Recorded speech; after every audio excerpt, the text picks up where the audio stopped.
The next day and a half would be spent travelling. The first leg, from Torres del Paine to Punta Arenas Airport, was enlivened only by one brief stop when we saw 25 Andean condors in the air together. It was quite a sight. We stayed in Santiago overnight before taking a flight north to Arica. Chile's most northerly city, Arica is situated on the coast at the edge of the Atacama Desert, one of the driest places on earth. Our new driver took us first to our hotel, the Azapa Inn. He was more courteous than any of our previous drivers. At one point, we needed to cross a single-track railway line.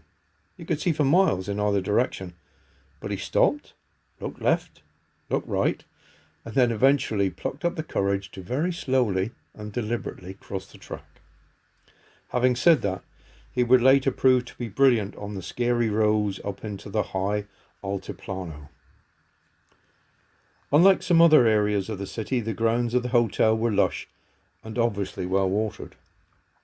After booking in, we wandered around seeing a selection of birds, including the stunning vermilion flycatcher. There was also a Peruvian sheer-tail hummingbird, which just wouldn't come close enough for a really good look. We did, however, see it flying with its tail feathers streaming out behind.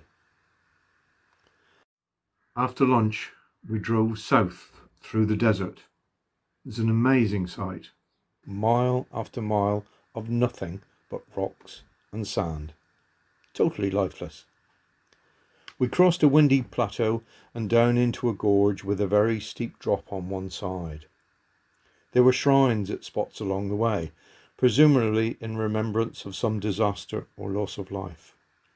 Not surprising, seeing the narrowness of the road and the steepness of the drop.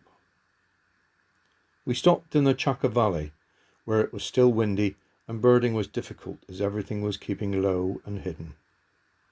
We did, though, get good views of the rare and localized Tamarugo conebill. The species gets its name from its close association with the tamarugo, a tree which can grow without the benefit of much rainfall, obtaining a lot of the moisture it needs from dew. Unfortunately, it makes good firewood and is thus threatened in some places. Moving further up the valley, it was a little greener and sheltered, and here we did see black-chinned siskin and oasis hummingbird. With birds in short supply, we took the decision to return to Arica and the coast. There was certainly more to see here.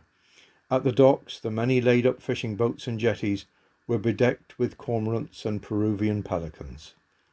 The numbers a reflection of the good fishing to be found out in the cold Humboldt Current. A little further along the coast, we found a large flock of gulls loafing around at the water's edge. They included band-tailed gulls and the odd black skimmer. Skimmers have developed a unique way of feeding.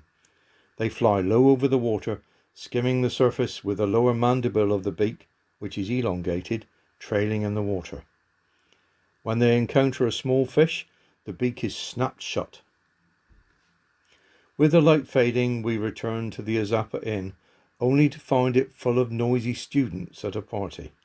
But there was no way even they were going to prevent me from having a really good night's sleep.